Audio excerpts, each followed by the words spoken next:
There is a moment in almost every major war film about the Second World War when the American flag appears on screen and the audience exhales, the music swells. The narrator speaks of sacrifice, of courage, of a generation that refused to yield. And in that moment, an entire nation of men and women who fought and bled and died in those same fields, on those same beaches, in those same frozen streets, simply vanishes. Not because they were not there, not because they did not fight, but because the camera never found them. Because Hollywood never looked. This is not a story about blame. It is a story about arithmetic. A nation of 11 million people sent over 1 million men and women into uniform. That nation crossed oceans, climbed mountains in Sicily, waded through the polders of the Netherlands, fought door to door in the rubble of Italian cities, and broke through defensive lines that German commanders had publicly declared impenetrable. That nation did things, in specific places on specific dates, that shaped the outcome of the entire war in Western Europe, and in film, a feeder film, in documentary, a feeder documentary, in the cultural memory of the English-speaking world. That nation is either invisible or absorbed into a faceless mass of generic Allied soldiers following American officers to glory. That nation is Canada. And the soldiers who erased them from popular memory were not the Germans. The Germans remembered. The Germans leafed records. The Germans wrote reports and diaries and post-war testimonials that describe, with a precision born of suffering, exactly what Canadian troops were capable of. It was not the enemy who buried the Canadian story. It was the entertainment industry of an allied nation that simply decided the story was not theirs to tell. This video is about the specific battles, the specific beaches, the specific streets, and the specific campaigns where Hollywood handed an American flag to a victory that Canadian soldiers had purchased with their lives. We are going to name those battles. We are going to read what the Germans said about them. And we are going to ask a question that the credits of 100 war films never asked. If this had been an American operation, would you have heard about it by now? You already know the answer. To understand how systematically Canada was written out of the war's cultural memory, you first need to understand what the world expected from Canada in the autumn of 1939. The expectation was polite and it was honest, and it was completely wrong. Canada was a dominion. It was young.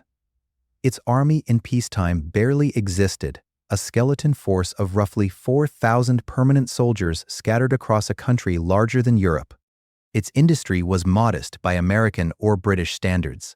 Its navy in 1939 consisted of 13 vessels. 13. The Royal Canadian Navy in September of 1939 had 13 ships to its name and approximately 3,000 sailors to crew them.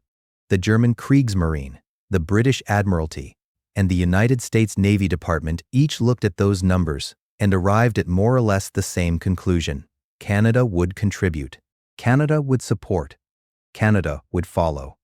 What happened next was one of the most astonishing industrial and military transformations in the history of modern warfare, and it happened in a country that most of the world treated as a well-meaning afterthought. By 1945, the Royal Canadian Navy had grown to over 400 combat vessels and nearly 100,000 personnel, making it the third largest navy in the world, the third largest.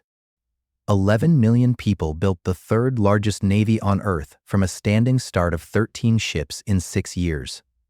The Royal Canadian Air Force had grown to over 200,000 personnel. Canada had trained nearly half of all Allied aircrew through the British Commonwealth Air Training Plan, a program so vast and so successful that President Roosevelt called Canada the aerodrome of democracy, not because it was a compliment designed to flatter a neighbor, because it was accurate. And the army that marched out of a peacetime force of 4,000 men and grew into a formation that would fight across Sicily, up the spine of Italy, and through the length of Northwest Europe, doing things at every stage that larger armies with more resources and deeper traditions found impossible or chose not to attempt. The German army knew all of this, not from propaganda, from experience. Major General Kurt Meyer, who commanded the 12th SS Panzer Division Hitlerjugend, and who would become one of the most discussed German commanders in the Northwest Europe campaign, left behind written accounts of his encounters with Canadian formations. Meyer was not a man given to admiration of enemies. He was aggressive, committed, and contemptuous of weakness. His assessments of Allied forces were clinical and often dismissive. When he wrote about Canadian soldiers, the clinical assessment changed register. He wrote that Canadian infantry exhibited a tenacity in defensive and offensive operations that he had not encountered at the same consistent level in any other Allied formation. He was not praising them. He was explaining why his own casualties had been so high. That testimony, from that source, in that context, tells you more about what Canadian soldiers were than any amount of official decoration or post-war celebration. The enemy said it, under no obligation to be kind, under every reason to explain it differently. And yet, you have not seen a film about it. The morning of June 6, 1944, is the most documented day in the history of modern warfare. It has been filmed, studied, reenacted, analyzed, and memorialized with a thoroughness that borders on the exhaustive. If you close your eyes and think about D-Day, you see Omaha Beach, you see American soldiers falling in the surf. You see Steven Spielberg's camera at water level, the chaos and the carnage and the impossible courage of men walking into certain death. You see Tom Hanks in a captain's bars trying to hold a line together on a beach that was trying to kill everyone on it. That image is real. Omaha Beach was real. The suffering was real. The heroism was extraordinary. None of that is contested here. What is contested is the implication. The implication that Omaha Beach was the defining Canadian story of D-Day, because it was not a Canadian story at all.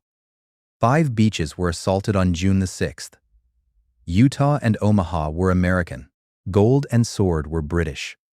And Juneau was Canadian. The 3rd Canadian Infantry Division, alongside the 2nd Canadian Armored Brigade, assaulted Juneau Beach on the morning of June 6th against fortifications that German engineers had spent 4 years constructing, and German soldiers had spent months reinforcing. The beach was divided into 2 main sectors, Mike and Nan, and the obstacles and the fire and the sea conditions that morning were among the worst encountered at any of the 5 beaches. Here is what happened. In the first hour of the assault, Canadian infantry landing on the Nan-White sector of Juneau suffered casualties that approached those at Omaha in percentage terms. The first wave took fire from positions that had survived the naval bombardment, crossed obstacles that tore open landing craft, and fought their way off the beach against defenders who had been specifically ordered to hold at the waterline. The Germans at Juneau had concrete gun emplacements, mortar pits, machine gun nests in fortified houses directly overlooking the beach, and a seawall that the attacking infantry had to climb or breach under fire. They got through it in under an hour. By mid-morning, the 3rd Canadian Infantry Division had not only cleared the beaches, but had begun pushing inland at a pace that outstripped every other Allied division on D-Day. By the end of June 6th, Canadian forces had penetrated deeper into German-held France than any other Allied formation, deeper than the British at Gold or Sword, deeper than the Americans at Utah. And on a beach where the initial resistance had been ferocious, the German 17th 16th Infantry Division, which held the Juneau sector, levied a feeder action reports that described the Canadian assault with a specific word that appears repeatedly in German military documentation of that period when describing attacks by Canadian formations. The word, translated from the German, is unaufhaltsam, unstoppable. The reports noted that defensive positions which had been designed to halt and destroy attacking infantry were overrun before they could deliver their full effect, and that the speed of the Canadian advance denied the defenders the time needed to regroup or reinforce. Unstoppable. Written by the men who were trying to stop them. By nightfall on June 6th, the 3rd Canadian Division had penetrated between 9 and 11 kilometers inland, reaching the outskirts of Bagny-sur-Mer and approaching the Camp-Bayou Highway. No other Allied division had come close to that department of penetration on D-Day. No other division had gone further into German-held territory. The Canadians had achieved the deepest inland penetration of any formation on the longest day. And in almost every film you have ever seen about D-Day, that fact is not mentioned. In almost every documentary about June 6th, the story of Juneau Beach appears briefly, if at all, as a footnote to the American narrative. 11 million people. Deepest penetration of any Allied division on the most documented day of the war. Tell me how that is a footnote. There is a city in Italy called Ortona. If you have not heard of it, you are not alone, and you are in the company of most of the English-speaking world. That is not an accident. In December of 1943, the 1st Canadian Infantry Division fought through the streets of Ortona against the German 1st Parachute Division, one of the most formidable formations in the entire Wehrmacht, not a standard infantry division, not a garrison force. The 1st Parachute Division was an elite unit of experienced combat soldiers who had fought in Crete, in North Africa, and in Sicily before arriving in Italy. They were deployed to Ortona specifically because German high command understood what was coming. They put their best men in those streets, and they gave them orders to hold. What followed was 8 days of house-to-house, room-to-room, wall-to-wall combat that historians have called the most intense urban fighting seen by any Western Allied formation in the entire war up to that point. German paratroopers used a tactic of blowing internal walls to move between houses without exposing themselves in the streets. Canadian infantry developed a counter-tactic in real time, blasting through walls with explosive charges and clearing rooms with grenades and submachine guns, moving through the interior of entire city blocks without stepping into the killing grounds of the streets. The Germans had invented the method. The Canadians had refined it and turned it back on its inventors within days. A German paratrooper officer named Major Ernst Freiherr von der Heyde, a veteran of some of the most demanding combat operations in the war, observed the Canadian advance at Ortona and wrote in subsequent accounts that the Canadian infantry demonstrated an adaptability and a ferocity in close-quarters urban combat that he had not believed the Western Allies capable of. He had expected, he wrote, to be fighting garrison troops or second-line infantry following set-piece doctrine. He found instead soldiers who improvised, who absorbed casualties, who continued to press the attack through conditions that would have halted most formations, and who ultimately drove his paratroopers from positions that were supposed to be impregnable. A veteran paratrooper, writing about Canadian infantry, using the word impregnable for the positions they had been told to hold, and then explaining why those positions were not, in the end, impregnable at all. The Battle of Ortona cost the 1st Canadian Infantry Division over 500 dead and nearly 1,500 total casualties in those 8 days.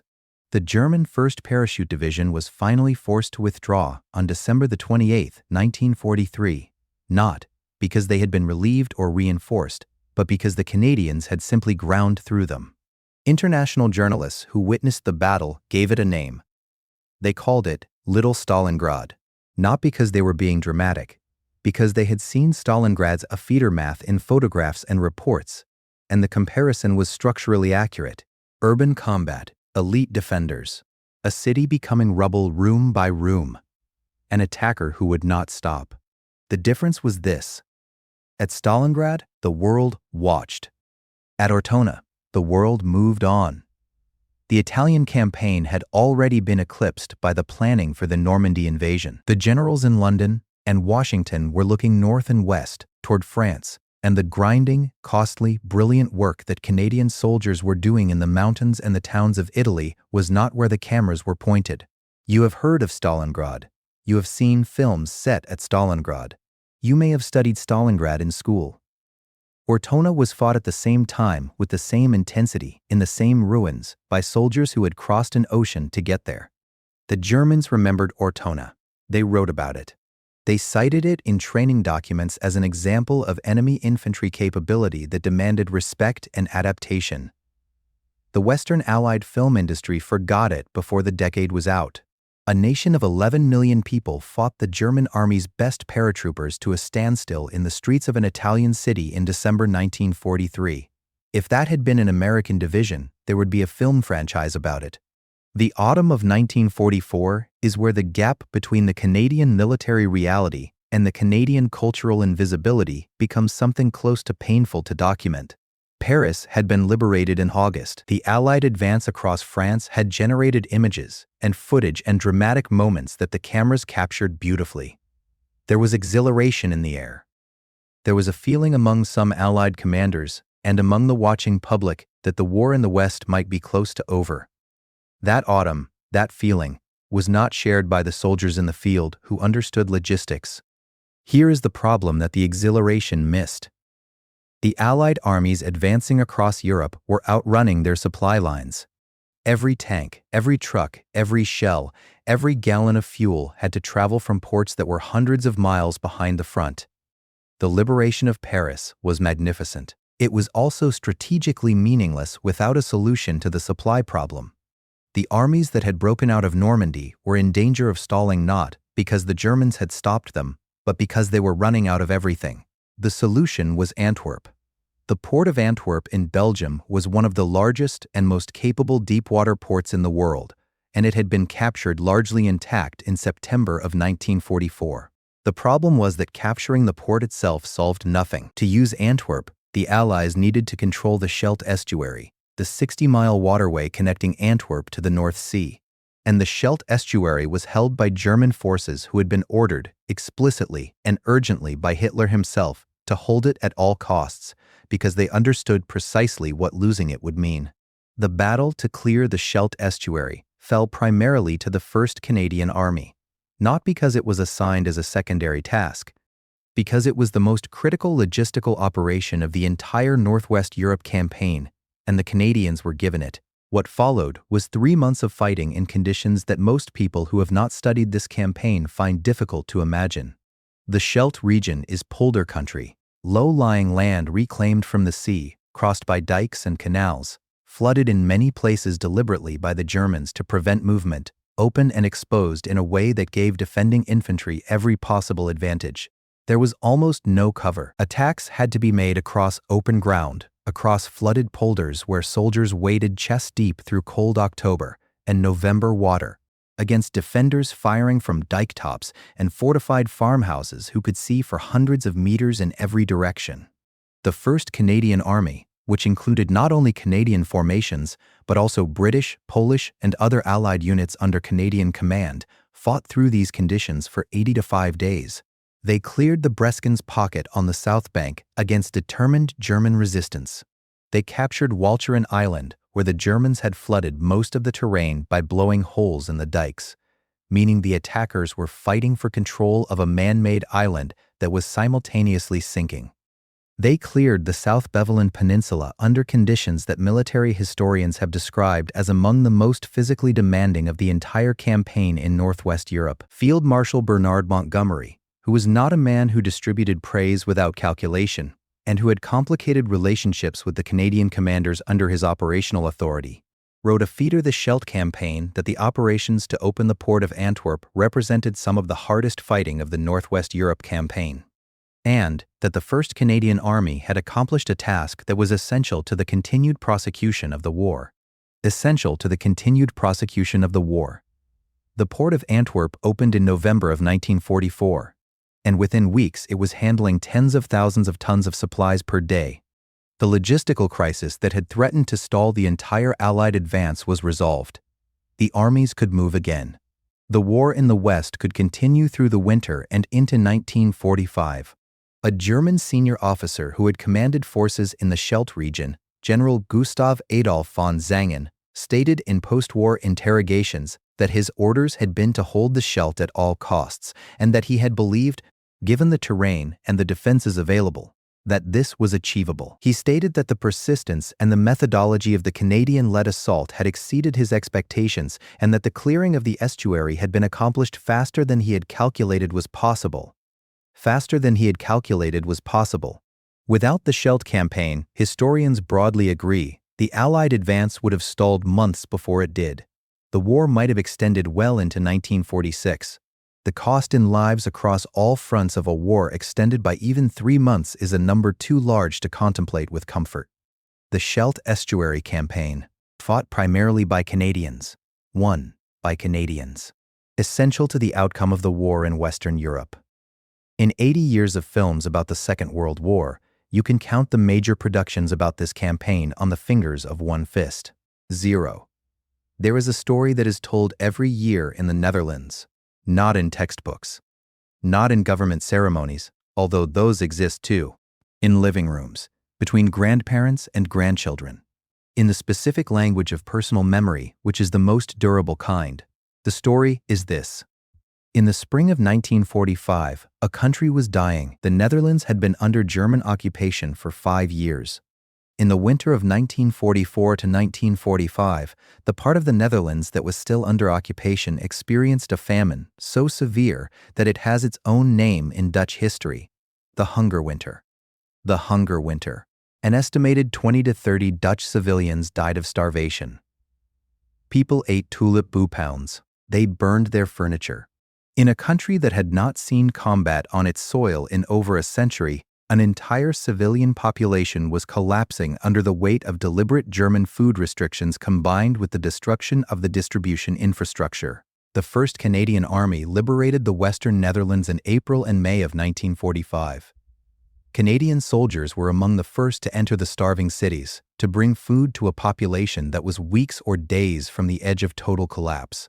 What the Dutch civilians saw in those April days was not a faceless Allied force. It was specific young men from specific Canadian cities who had been told to care for the people they were there to liberate, and who took that instruction with a seriousness that transformed a military mission into something that the Dutch have spent 80 years remembering as a personal act of salvation. This is documented not in Canadian sources but in Dutch accounts, in the writings of Dutch civilians who were there, in testimonials collected by the Dutch government and by private memorial organizations across the Netherlands. The Dutch do not describe the liberation in abstract military terms.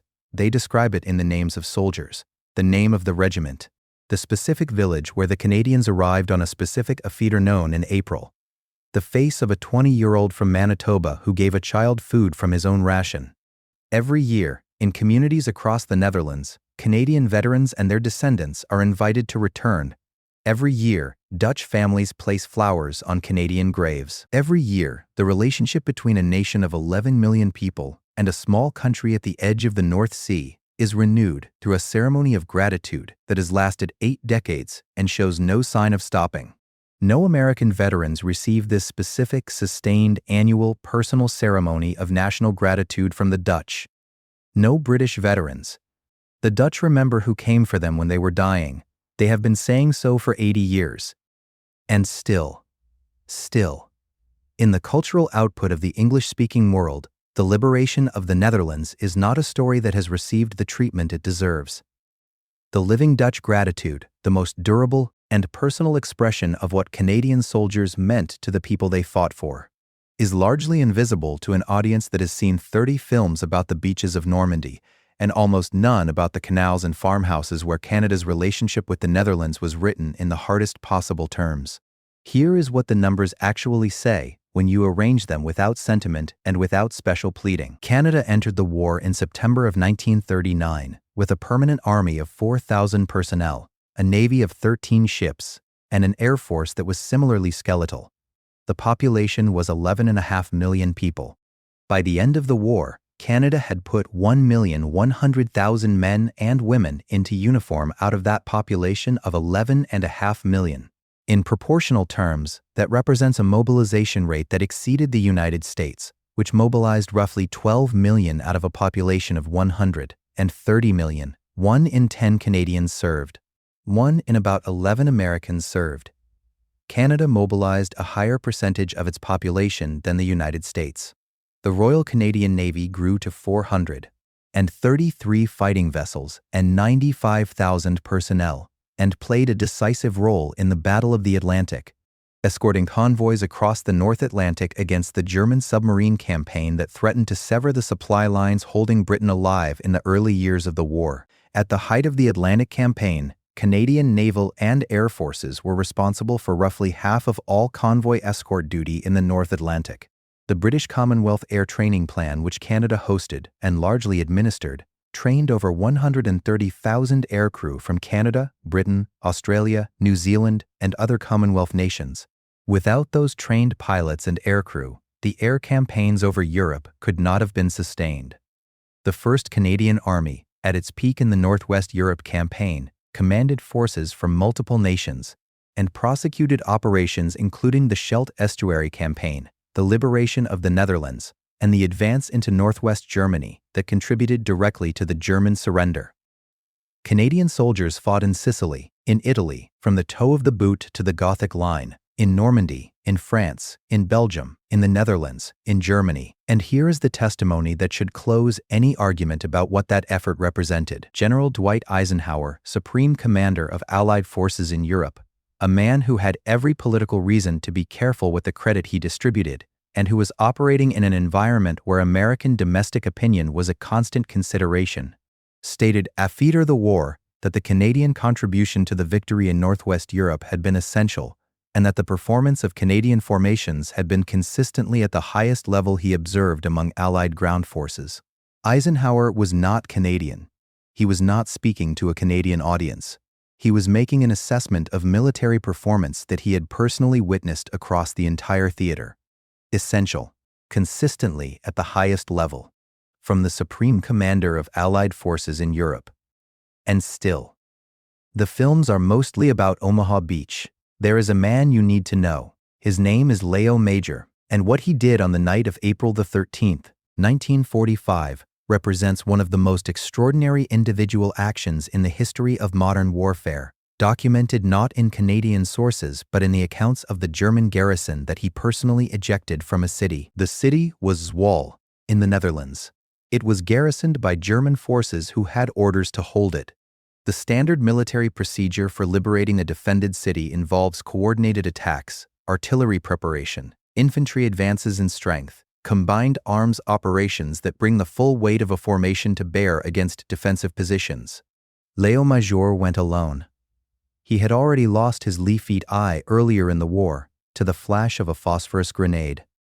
He had refused medical evacuation and continued to serve, fighting effectively with one eye throughout the campaign in Northwest Europe. On the night of April the 13th, he and a partner named Willie Arsenault were sent on a reconnaissance mission into Zwolle to assess the German defenses. Arsenault was killed early in the mission. Leo Major continued alone. He entered the city, ambushed a German staff car, killed the occupants, seized documents, and then made a decision that was either brilliance or madness, and turned out to be brilliance. Instead of retreating, he began moving through the city, attacking German positions individually, using the captured vehicle, creating the impression that a much larger force had entered the city. He killed a German officer who commanded part of the garrison.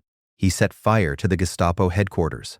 He moved through the streets of a defended city by himself, creating chaos, ambushing individual soldiers and patrols, and in doing so convinced the German garrison commander that the Canadian advance had reached the city in force.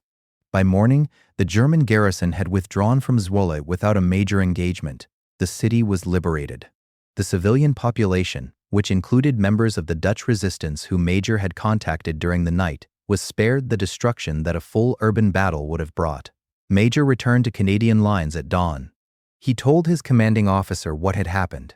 His commanding officer reportedly did not believe him until the evidence was assembled, and the Dutch resistance confirmed the account.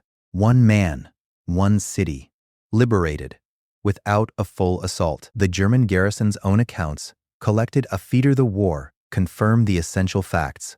German soldiers who survived the night described a coordinated infiltration, multiple simultaneous contacts, and what appeared to be the leading elements of a substantial Canadian force moving through the city.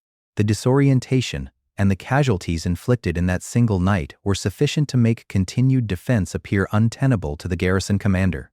One man created the conditions for the liberation of a city of approximately 80,000 people, and he had one eye.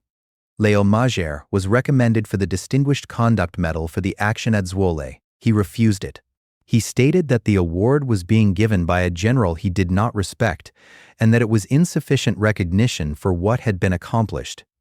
He was later awarded the medal through a different command authority.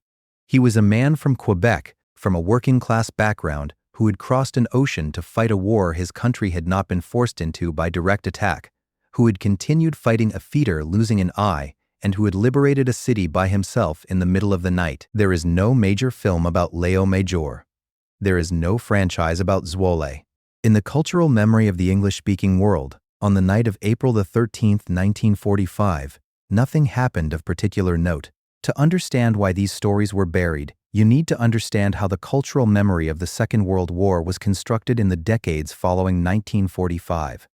The American film industry was the most powerful content-producing machine in the world in the post-war period. It told stories about the war for a domestic American audience that was enormous and hungry for narratives that affirmed American sacrifice and American contribution. That is not a conspiracy. It is an industrial logic. You tell the stories your audience will pay to see. You make heroes of the soldiers your audience can recognize in themselves. You set your films on the beaches where your nation's soldiers died. The problem is not that American war films exist. The problem is that American war films became the default global cultural account of the Second World War.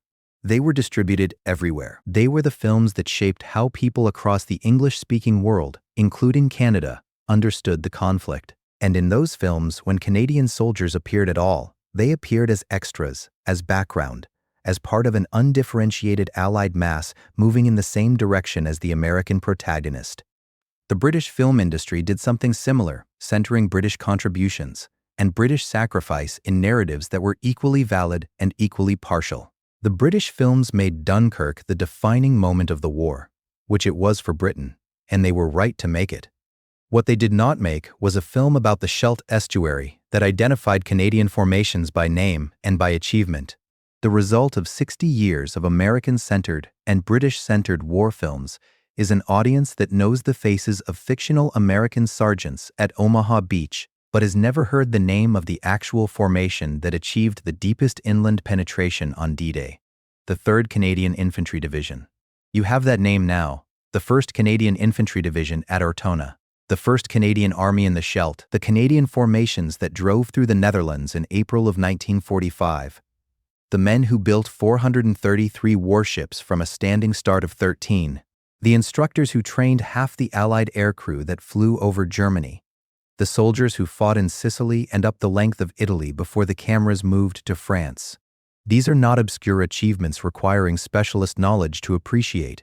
These are decisive military contributions to the outcome of a war that shaped the modern world. The decision not to tell these stories was not a decision made consciously by any single person. It was the accumulated outcome of an industrial logic that had no particular interest in the story of 11 million people who punched so far above their weight that the enemy noticed, while the Allies took the credit. There is something important in the testimony of enemies that the testimony of allies can never quite replicate. When an American general praises Canadian soldiers, you can wonder whether he is being diplomatic, whether he is managing alliance relationships, whether he is distributing credit in a way that serves the coalition's cohesion. When an ally says your soldiers were excellent, you can always find a political calculation lurking nearby. When a German officer writes in a private report, under no obligation to be kind, operating in a system that valued military competence above sentiment, that Canadian infantry was the most consistently dangerous formation he encountered in the campaign, there is no diplomatic calculation available. He is writing for his superiors. He is explaining his own casualties. He is providing an assessment that serves no purpose except accuracy. Kurt Meyer's assessment of Canadian tenacity.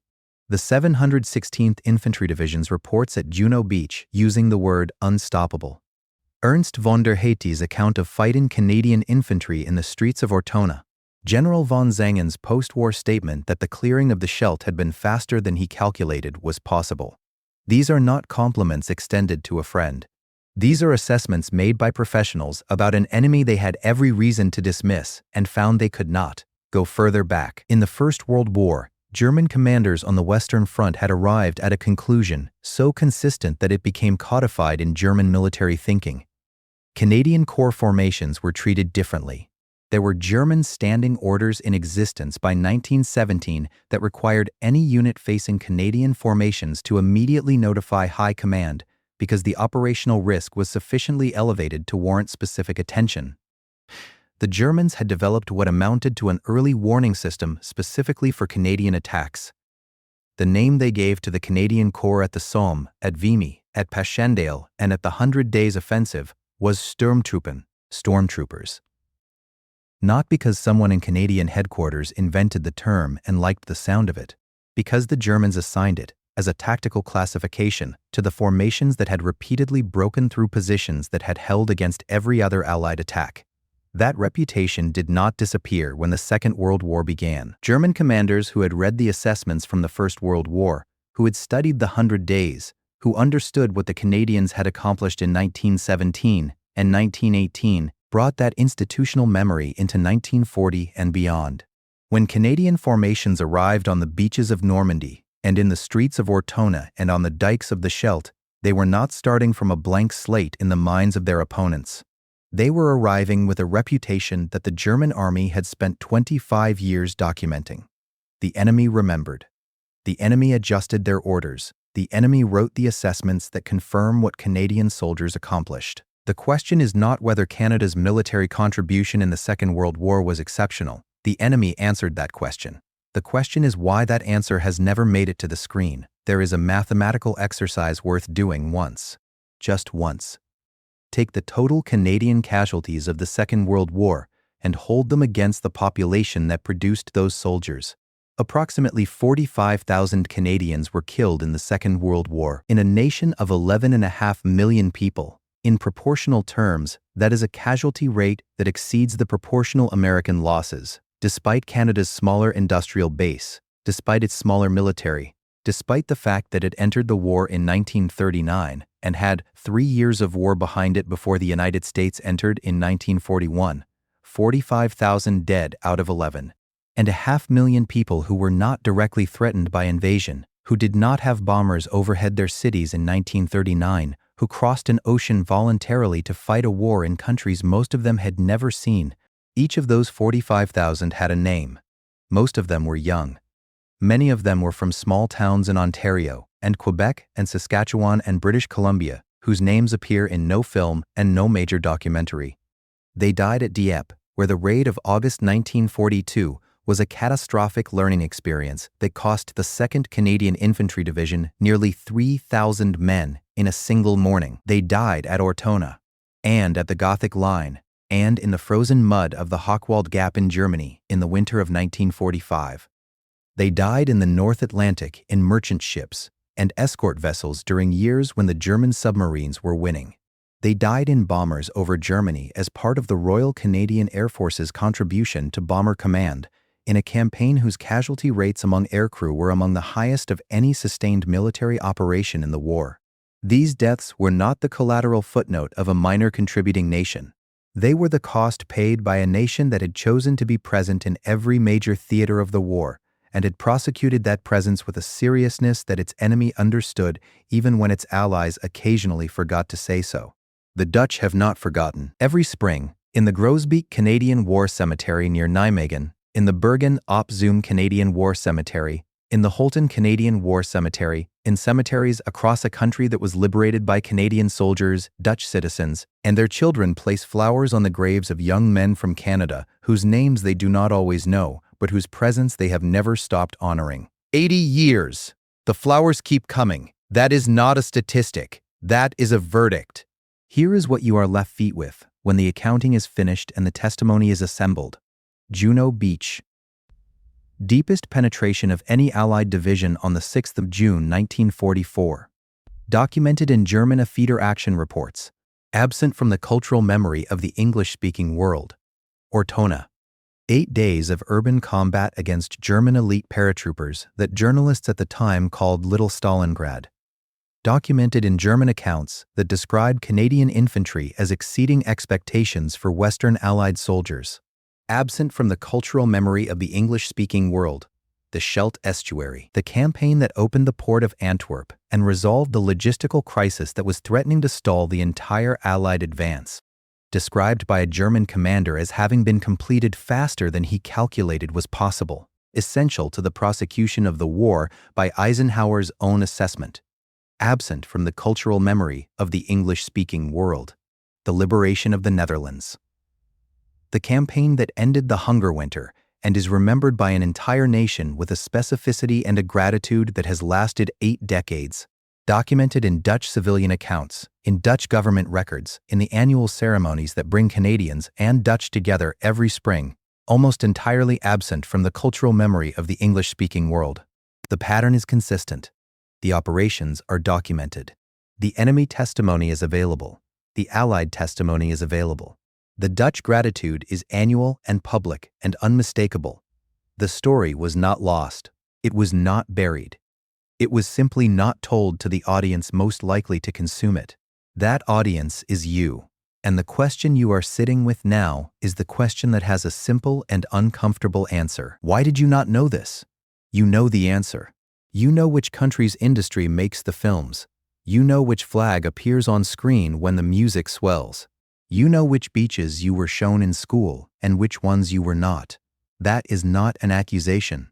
It is an observation, and it carries with it a responsibility that belongs to the viewer as much as it belongs to the filmmaker, because the stories exist, the documents exist. The German testimony exists. The Dutch gratitude exists. The graves exist, covered in flowers every spring by people who have not forgotten what Canadian soldiers did for them in April and May of 1945. All of it is waiting to be seen. The archive is full. The testimonials are real. The achievements are documented by enemies who had every reason to assess them accurately and no reason to flatter the nation that had just defeated them. 11 million people built the third largest navy in the world. 11 million people trained half the Allied aircrew that flew over Germany. 11 million people fought from Sicily to the North Sea and leaf-eat behind cemeteries in half a dozen countries where the flowers never stop coming. The battles were real. The soldiers were real. The enemy who feared them was real. The only thing that was not real was the story that told you none of this had happened. That story ends here. If this changed something in what you believed about Canada's role in the Second World War, then understand that this is one story out of dozens. The channel that brought you this video exists because these stories deserve to be told in full, and because the archive of Canadian military history is vast and largely untouched by the cameras that could have brought it to the world decades ago. Subscribe, because the next story is already waiting. And the Germans remembered that one too.